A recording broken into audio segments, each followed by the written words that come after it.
Good evening, everybody. Dignitaries on the stage, invited guests, participants for the paper presentation competition or essay competition, ladies and gentlemen. It gives me immense pleasure to inform you that paper presentation competition or essay competition, which we started a few years ago, is just getting bigger and bigger every year. The number of participations we are getting from various institutes across Mumbai is just very quite satisfying. This year we have invited 39 institutions, including technologies, managements, international studies, science and commerce and law institutions, such as, IIT Bombay, NMIMS, KJ Somaiya, Vivekananda Institute of Society, all those institutions. And the response was just overwhelming. And also because, this time, the first time we have Free Press Journal as our extensive sponsor, who not only sponsored the prizes for the winners, but also published the advertisements for the paper presentation competition in their daily newspaper free of cost for us. HDFC Life Insurance is also one of our sponsors who offered free trophies to the winners. And we just hope that the number of sponsors will go more in the coming years. Tax havens and black money. India should lead, or India should provide the leadership to the emerging markets. It's the subject we chose this time, and it was specifically chosen by keeping the present situation of our country in mind. We had a panel of 3 distinguished judges to decide the winners for the paper presentation competition, and I can definitely tell you that it was quite a tough decision for them also. It is just to talk about the paper presentation competition, and it will continue to go or grow. And I just welcome all of our students, particularly the young community, because nowadays India is recognized as the young country. So all the students who haven't participated here, I welcome all of them to participate in next year. Now, without wasting any further time, let me call upon our president, Sanjay Kelapureji, to offer the prizes to the consolation prizes. There are 2 consolation prizes to give away, and I'll call upon both the names, and I request both the students to come on the stage simultaneously. The first consolation prize goes to Saurabh Dhole, and the second is Rahul Amarnani. Saurabh Dhole is from NMIMS, Narsimhanji Institute of Management and Studies, and Rahul Amarnani is in the Vivekananda Educational Society, and I think I was told that Rahul is not going to make it. So,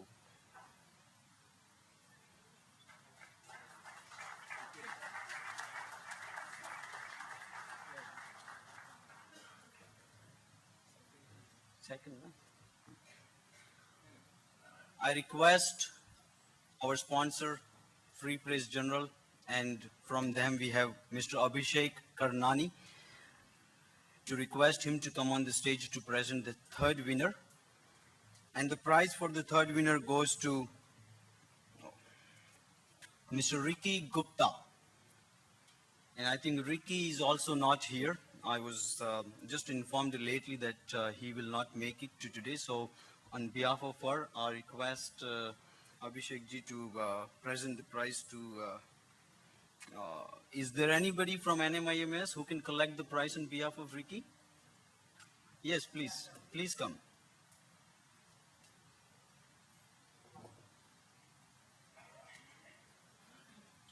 Give a round of applause to the winner, please.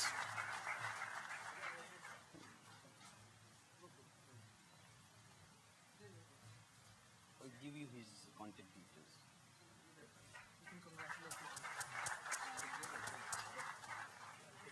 Neat trick. Thank you, Abhishek ji.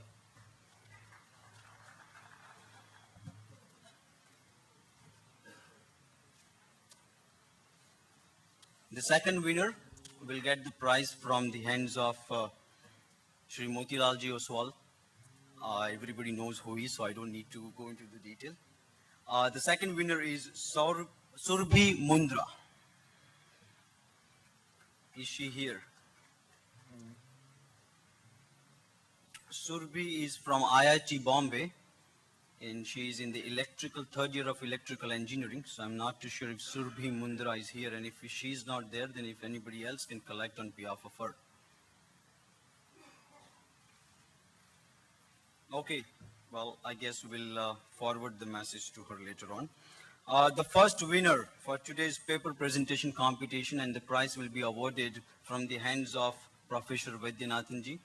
And the winner is Viren Vesuwala. There you go.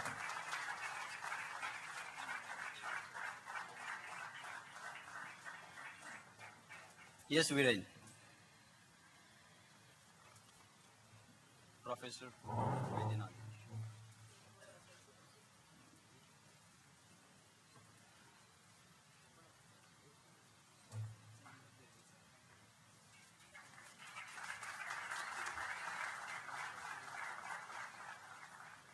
Now I would like to request Viren to say a few words about his particular thoughts on this subject, since he's the winner. We would like to hear from you, from the young India. He represents Kirti College. He is the third year student of BMM in Kirti College. Over to Viren.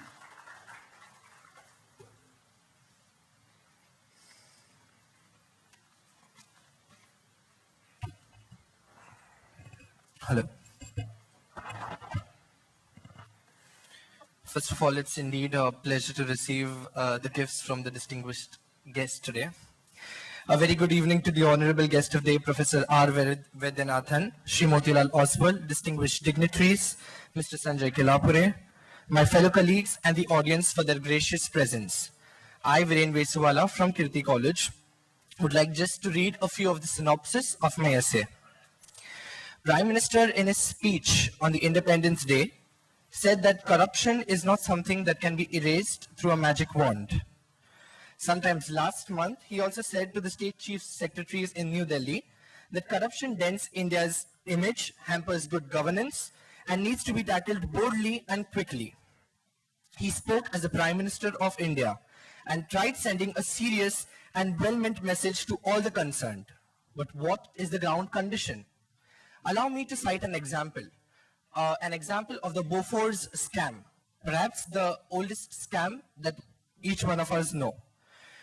It of course happened during Rajiv Gandhi's regime. The amount of bribe that was involved was rupees 64 crores, exactly peanuts to what the black money, as how we phrase it. Tax heaven. Tax heaven is a territory where taxes are levied at a low rate or not at all. In simple words, tax heaven is nothing but tax avoidance. Black money is mind-boggling crime amounting to theft and plunder of national wealth, as said by the Supreme Court. The whole world knows that India is poor, but ask the Swiss bank and the answer would be definitely not. Black money is the money or wealth collected from different sources which remains out of the taxation. Reasons for black money? Well, the price control policy, wherein the government, where the people pay less attention to the elasticity of demand and supply. The structure of taxation, where instead of paying a higher amount of tax, the taxpayers collude with tax authorities. The quota and license system, which is again a major factor. The general elections that we get to see every 5 years. With the account of expenditure to the election commission, there's a large difference in comparison to the actual expenditure. The share markets. Well, it is a well-known fact that it is an orchestrated game. The managers, with the help of black money, create artificial demand for their shares. As a result, their shares are sold at a premium. Privatization, another major factor. However, what is the impact of black money on Indian economy? Black money gets invested in both productive and unproductive activities. Where it is not invested anywhere, it leads to tightening of monetary supply or squeeze in the volume of money. It is also found that it is put to some criminal purposes, which creates problem not only for the economy, but also for the law and order. The Swiss Banking Association report 2006 details bank deposits in the territory of Switzerland by nationals of top 5 countries in which India leads by $1,456 billion, followed by Russia, UK, Ukraine, and China. India has been drained of $462 billion, which is over rupees 20 lakh crores between 1948 and 2008. Huge amount of black money and property comes back to the entire foreign debt, which can be repaid in 24 hours if we are able to get that entire black money. If the surplus amount is invested in earning interest, the amount of interest will be more than the annual budget of the central government. So even if all the taxes are abolished, the government can easily run our country for the next 30 years. How to curb the black money? Well, the special courts should be established to dispose the cases of corruption as early as possible. It's my sincere request to the government at present to please, for heaven's sake, pass the Jan Lokpal bill, as we popularly know, which is gaining momentum. Money laundering, another factor which needs to be addressed. The tax base should be broadened and the entire exhaustive system of appeals from notices of tax liability should be addressed. The government should adopt a 5-pronged strategy to joining the global crusade against black money, creating an appropriate legislative framework, setting up institutions to deal with illicit funds, developing systems for implementation, and imparting skills to the manpower for effective actions. I probably sometimes feel like blaming the Indian media for creating a sensationalism out of the black money. What I feel that India should realize that illicit assets are typically lodged in secrecy jurisdictions behind a tight wall of opacity. To make matters more difficult, offshore centers, tax havens, and even developed country banks would not permit any government agency to go on the fishing expedition by allowing them to trawl through their accounts in search of illicit funds. To address this issue, I would, however, like to leave the podium and give it to someone who's an expertise on the subject. I thank you, the organizers, for allowing me this opportunity, to the audience, and moreover, Professor B. Vaidyanathan, Shri Motilal Oswal, for their gracious presence and adding vibrancy to the entire event. Thank you. Thank you very much, Viren.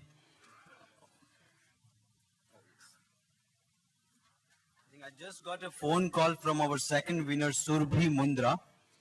Is she there now? No, I think Surbhi. Okay, so I think she is lucky enough to get the prize from Shri Motilal Oswal. Can we have the prize, please?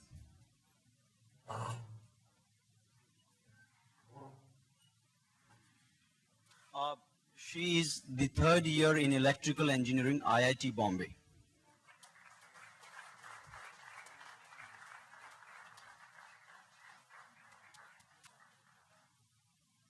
It's over to Narsimhanji.